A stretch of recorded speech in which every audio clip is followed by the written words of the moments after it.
authors, book lovers, and storytellers. Welcome to another Reader's Magnet featured author interview. And we are currently live in all our streaming platforms. That's YouTube, Facebook, and Twitter. My name is Rob, and I am your host for today. And together with me right now is one of Reader's Magnet's a featured author. And again, he studied industrial design and has a bachelor's in science degree and expresses his surrealist visions in sculpting with an MFA degree and holds a doctorate in creative arts. With this, he has worked and taught mechanical design for the past 50 years. Even though retired, he has the creative prowess of writing his book, The Streamline Locomotive. Please help me welcome Stephen Lloyd Auslender. Stephen, how are you feeling today? Fine. Yeah, Well, hey, of say course Stephen. I'm fine. You're Yeah, talking about me. Why wouldn't I be fine? Yay! No, we had this conversation earlier, and really had, and I would really love for our viewers to know, who Stephen really is. But Stephen, for people who might not know, can you please show us your book and tell us what Sure. is it all about? All right, here's the book.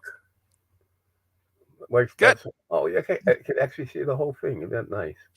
Yeah. Awesome. Okay. Awesome. Yeah. Hey, I like Yeah, the cover though. my son did the cover. Mm. So, Yeah. what is the book all about, Stephen?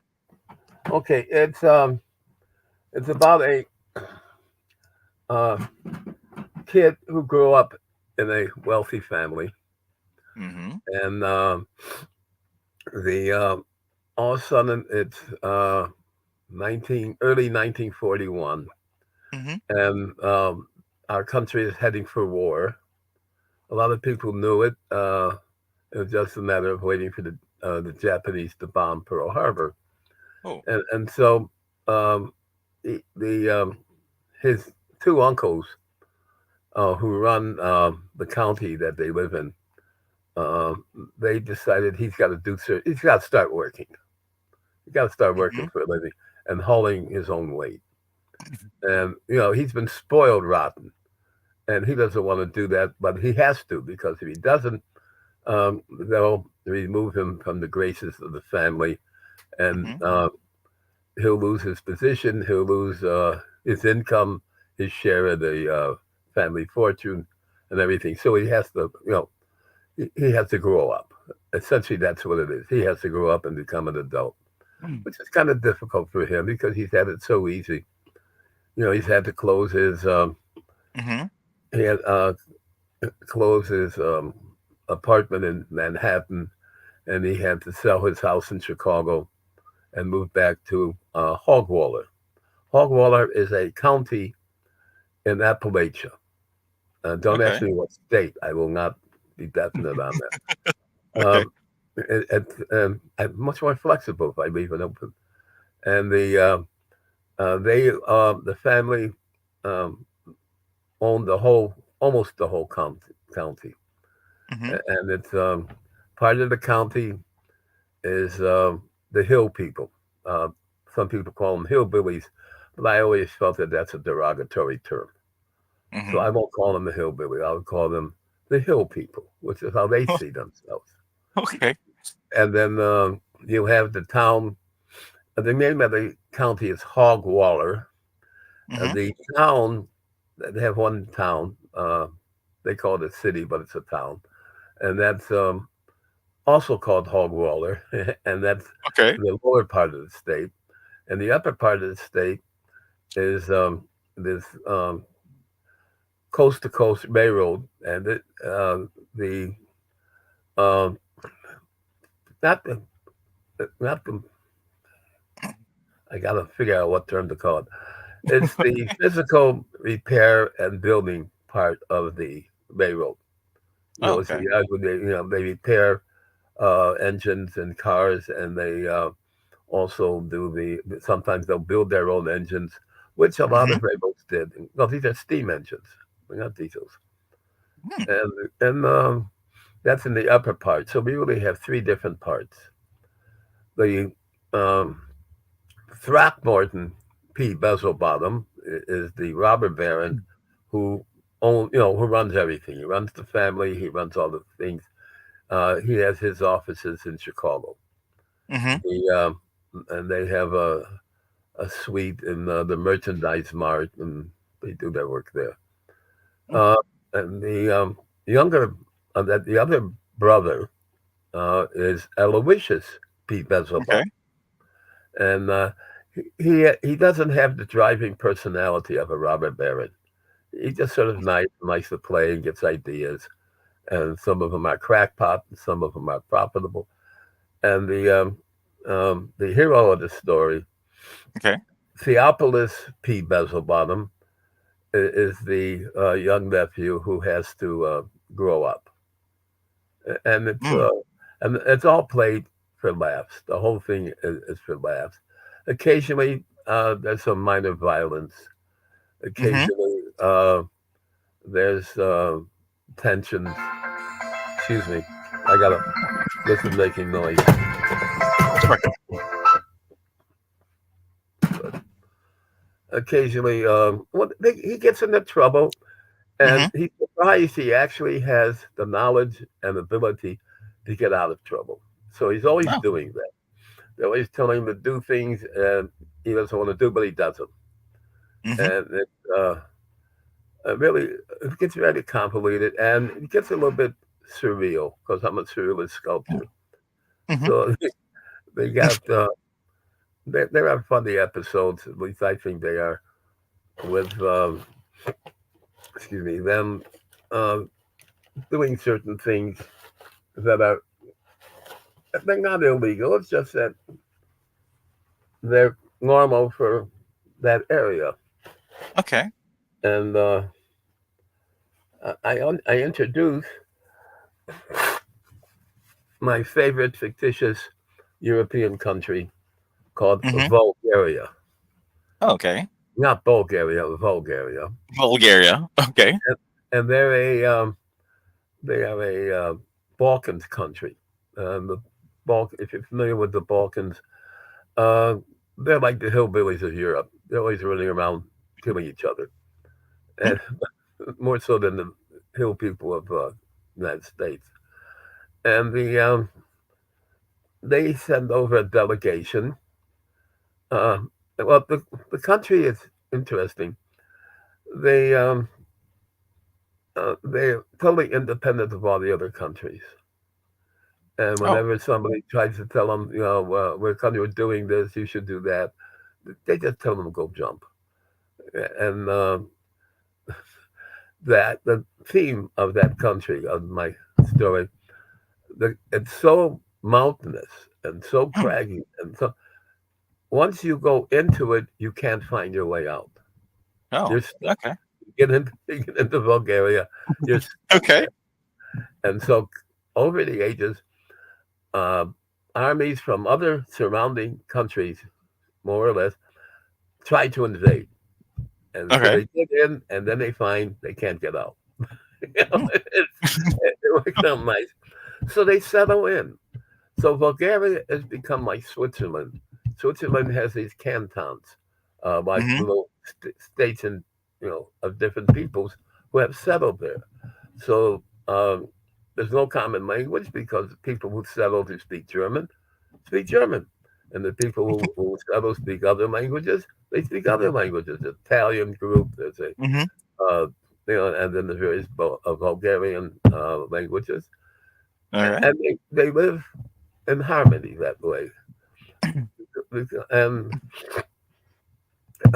they have no scruples in dealing with Mm. other countries, none whatsoever. Mm. But Yeah. it's interesting, and yeah, there's other things. Hey. I describe Bulgaria in detail, and But hey, you know, But hey, it's really interesting though. I gotta give that to you, Stephen. But it's just kind of bit thing that got me curious though with the whole thing, because again, you have these lands though, the story that you created. But I do believe in the creation process there might be something that's different. So, can you tell me that what was the one most of the surprising things you've learned during creating your book? um, that I could do it first of all, Okay. and it comes easy to me. Mm-hmm. I just get to a certain point. I say, what am I going to do next? And like with my sculpture, it comes from my subconscious. My Hmm. subconscious tells me what we're going to do next, what this character is going to do, what they're, and to me, my conscious mind is just the contractor who actually writes it down and makes it work. Hmm. Just Well, like with my sculpture, I get an idea, it comes from subconscious. And the conscious mind is the one who actually can produce it because I have hmm. enough engineering knowledge and mechanical knowledge and stuff that I can no, handle that. So Well, so I can't say where it comes from. With my sculpture, I had fun with several people. They would take a look at it. It's surrealist, and they would say, "What does it mean?" And I said, "I don't hmm. know." They said, "What do you mean you don't know?" I said, "I don't know. I just make it. I couldn't Hmm. tell you what it means." And they get so frustrated. They start hollering, and what does it mean? Hey, go. Hey, there a lot of artists though when they create their paintings, they always have this abstract and like the color blue symbolizes this. But hey, no, your vision though, as you doing this, you're a surrealist. So you just created this sign just for just doing the design is up. There's no deeper meaning within it. But I do believe that not everything though, because within this book, besides of having a hint of humor, having your imagination and your creative prowess as well, like, but the question remains is what is your book intended to a certain type of reader though, or who do you intend your book for for people to read your book? Like, who is your intended audience for this, Stephen? Um, Everybody.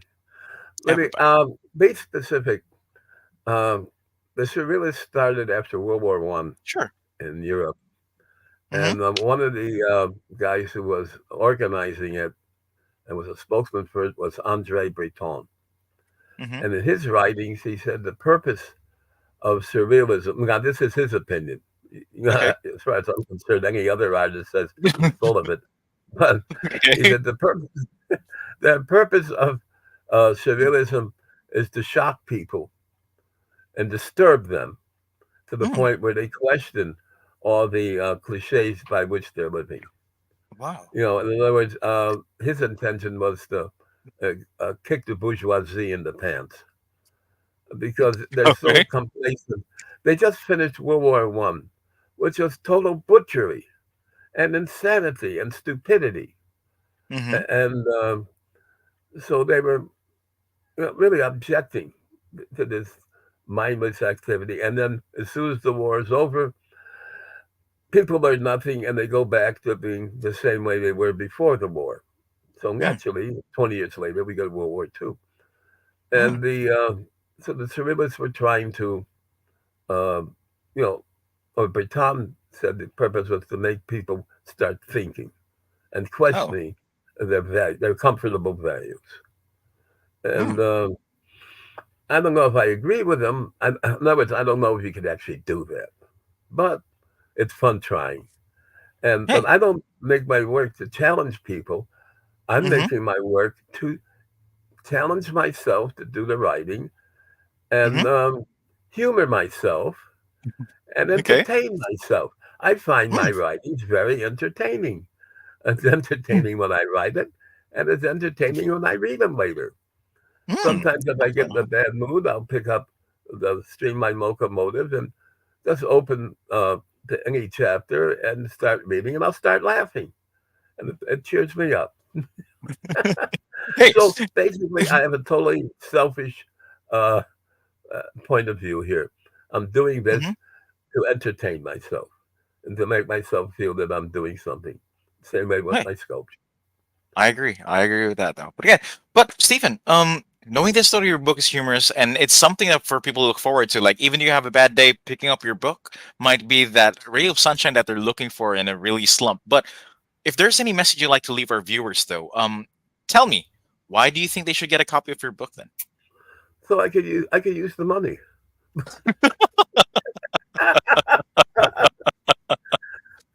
Well, the main thing is I'm not being facetious. That's one of the reasons. And the, the other thing is um, it's humorous Okay. and it's entertaining. And so Yeah. they can be entertained by it. Why did they go to a funny movie? Why did Oh, they of go course. see their favorite comedian? Mm-hmm. To lighten up, Makes to sense. relax, to stop taking something so seriously. There's so much in life we take very seriously, and we can't do anything about it anyway. Mm, We might as well sit back and laugh. See, I agree. one of I my agree. one of my philosophies, the thing I live by, um, when something really bad happens, and then you're sitting there and you're all distraught, and Hmm. you're really in a bad mood, and it's terrible, and you're hurt. Instead of suffering through that, I remember somebody said, um, when I was going through such a period, they said, relax. A year from now, you won't even remember any part of it, and it won't have any effect on you, and you can feel good again. So it occurred to me, why not just skip the year? And if Hmm. something bad happens, just stand back, relax a little bit, and start laughing at it, and then go on with your life. You Yep, know, I agree. we've got to, you know, co- we've got to trick ourselves sometimes into being survivable. Hmm. Yeah, Surviving it's is not easy at times. So we have to take ourselves in hand, slap hmm ourselves around a little bit in the face, and say, "Come on, okay. wake up! A year from now, this won't mean anything. So just relax, back off, and pretend it's a year later." Oh, And that's hey, worked hey, with me several times. that You know, that's something to live by, though. I really agree with that. It's always in the mental in the mental state. Like it's gonna always be hard though. So yeah, take a seat back, relax, have fun. yeah, Like I think that's the purpose of living, though. You live to have fun, and that's why we are created. That's why we want to we love to laugh, we love to cry, we love to have these feelings and these emotions. And laughing though is the one thing that I would really love to have the most, though. And that's one thing I can say is something right. that I'm looking forward with your book here, Stephen. Yeah, I agree with you. That to me, laughing is the thing that lets me survive Mhm. Okay. without being totally miserable. Yep. So, Because I've had things in my life that would make me miserable, mhm, and so this allows me to live with them. I agree. I agree with that. I And agree with that.